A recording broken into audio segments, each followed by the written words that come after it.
Hello बच्चों, let's read the question and the question is distinguish between aquatic and terrestrial respiration.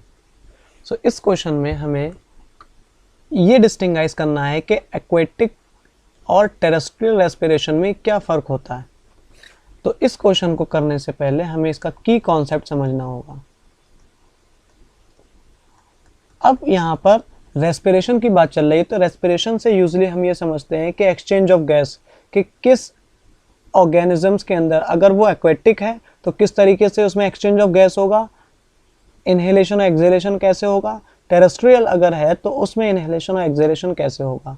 तो usually जब हम aquatic organisms की बात करते हैं तो हमारे माइंड में एक नाम आता है फिश का, और हमें जो फिश है ये हमें मालूम है फिश के अंदर स्पेशलाइज्ड जो रेस्पिरेटरी ऑर्गन होता है वो क्या होता है, गिल्स होते हैं। अगर हम बात करें टेरेस्ट्रियल का, तो टेरेस्ट्रियल में एनिमल्स आते हैं, और जो एनिमल्स होते हैं इनमें स्पेशलाइज्ड जो ऑर्गन होता है वो क्या होते हैं, लंग्स होते हैं। तो पहली चीज़ तो ये क्लियर हो गई इन दोनों के बीच में कि जो एक्वेटिक रेस्पिरेशन होता है, जो ऑर्गेनिज्म एक्वेटिक में होते हैं, एक्वेटिक ऑर्गेनिजम्स होते हैं और उसमें जो रेस्पिरेशन होता है वो गिल्स से पॉसिबल है, और जो टेरेस्ट्रियल होते हैं उनमें लंग्स से पॉसिबल होता है।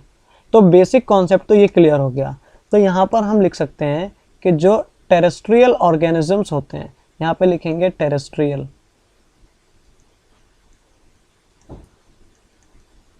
और यहाँ पर लिख लें एक्वेटिक। तो पहली चीज क्या क्लियर हो गई कि जो टेरेस्ट्रियल ऑर्गेनिजम्स होते हैं दे रेस्पायर थ्रू लंग्स। तो रेस्पायर थ्रू लंग्स। एक्वेटिक जो होते हैं ये काहे से रेस्पायर करते हैं, दे रेस्पायर थ्रू गिल्स। अब एक पॉइंट तो बहुत क्लियर हो गया कि टेरेस्ट्रियल में लंग्स और एक्वेटिक में गिल्स। अगर हम सेकेंड पार्ट की तरफ देखें तो अब हमें मालूम है कि जो लंग्स से रेस्पायर करते हैं तो वो डायरेक्टली एयर को अपनी बॉडी के अंदर इनहेल करते हैं। अब क्योंकि एटमॉस्फेयर के अंदर सबसे ज़्यादा जो अमाउंट में पाई जाने वाली गैस है आफ्टर नाइट्रोजन वो कौन सी है, ऑक्सीजन है। तो इसका मतलब ये हो गया कि जो टेरेस्ट्रियल ऑर्गेनिजम्स होते हैं दे ईजिली यूटिलाइजेज ऑक्सीजन, लेकिन एक्वेटिक ऑर्गेनिजम्स जो होते हैं उनको ज़्यादा मेहनत करनी पड़ेगी। इसका मतलब they have to spend a large amount of energy so that they could take the oxygen, क्योंकि ऑक्सीजन ही एकमात्र ऐसी गैस है जो हर एक लिविंग ऑर्गेनिजम्स की रिक्वायरमेंट है। तो इसका मतलब यहाँ पे हम लिख सकते हैं कि एयर कंटेन्स मोर ऑक्सीजन, एयर कंटेन्स मोर ऑक्सीजन, लेकिन जो वाटर होती है इसके अंदर लेस अमाउंट ऑफ ऑक्सीजन होती है। तो water contain less oxygen, water contains less oxygen in the form of, in a dissolved form, in a dissolved form. तो एक बात क्लियर हो गई कि यहाँ पर गैसियस फॉर्म में होती है और यहाँ पर डिजॉल्व्ड फॉर्म में होती है पानी में। तो गैसियस फॉर्म हम आसानी से इनहेल कर सकते हैं, लेकिन डिजॉल्व्ड फॉर्म होती है तो उसमें ऑर्गेनिजम्स को, एक्वेटिक ऑर्गेनिजम्स को large amount of energy spend करनी पड़ेगी ताकि वो उसमें से ऑक्सीजन को एक्सट्रैक्ट कर पाएँ और फिर उसको यूटिलाइज कर पाएँ। तो जो टेरेस्ट्रियल ऑर्गेनिजम्स होते हैं, टेरेस्ट्रियल एनिमल्स होते हैं, they can breathe the oxygen in the atmosphere, but the animal that live in water need to use the oxygen dissolved in water. इसका मतलब ये चीज़ क्लियर हो गई। अब जो टेरेस्ट्रियल ऑर्गेनिजम्स होते हैं so they take up oxygen from the atmosphere in a gaseous form. तो यहाँ पर हम क्या लिख सकते हैं कि टेरेस्ट्रियल ऑर्गेनिजम्स होते हैं, it means animal takes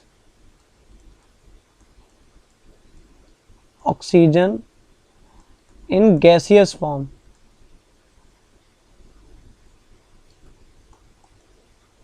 that's why the rate of respiration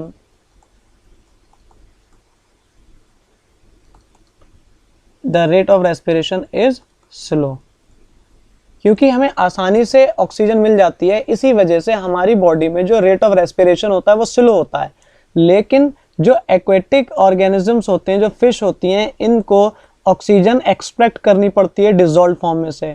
इस वजह से इनकी बॉडी के अंदर पर्याप्त मात्रा में ऑक्सीजन नहीं जा पाती, जिस कारण इनके अंदर जो रेट ऑफ रेस्पिरेशन होता है वो बहुत फास्ट होता है। तो एक ये बड़ा रीज़न है कि जो रेट ऑफ ब्रीथिंग है या रेट ऑफ रेस्पिरेशन है एक्वेटिक ऑर्गेनिजम्स के अंदर वो बहुत ज़्यादा होता है as compare to terrestrial organisms. So here we can write that the rate of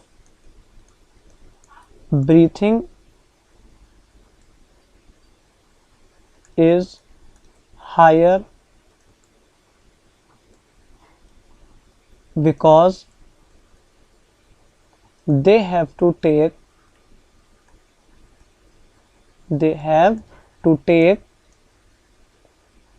a dissolved form of oxygen, dissolved form of oxygen. तो एक बात यहाँ पर क्लियर हो गई। तो अब हमने अगर इनके डिस्टिंक्ट आइज देखे तो जो टेरेस्ट्रियल था उसमें जो रेस्पिरेशन हो रहा था वो लंग्स के ज़रिए हो रहा था, एक्वेटिक एनिमल्स में रेस्पिरेशन गिल्स के ज़रिए हो रहा था। टेरेस्ट्रियल्स में एयर जो है वो ज़्यादा मात्रा में ऑक्सीजन को कैरी करती है, लेकिन पानी के अंदर जो ऑक्सीजन होती है उसमें उसकी क्वांटिटी लेस होती है। टेरेस्ट्रियल एनिमल ऑक्सीजन को आसानी से ले सकते हैं गैसियस फॉर्म में, जिस वजह से इनमें जो रेस्पिरेटरी जो रेट होता है वो स्लो होता है। लेकिन जो रेट ऑफ ब्रीथिंग होता है एक्वेटिक ऑर्गेनिजम्स में वो बहुत फास्ट होता है। क्यों? क्योंकि यहाँ पे ऑक्सीजन जो थी वो डिसॉल्व फॉर्म में थी, जिस वजह से इनको ज़्यादा मेहनत करनी पड़ रही थी उसको एक्सट्रैक्ट करके यूटिलाइज करने में। So it was the concept of this question and answer of this question. So hope you have understood it well. Best of luck.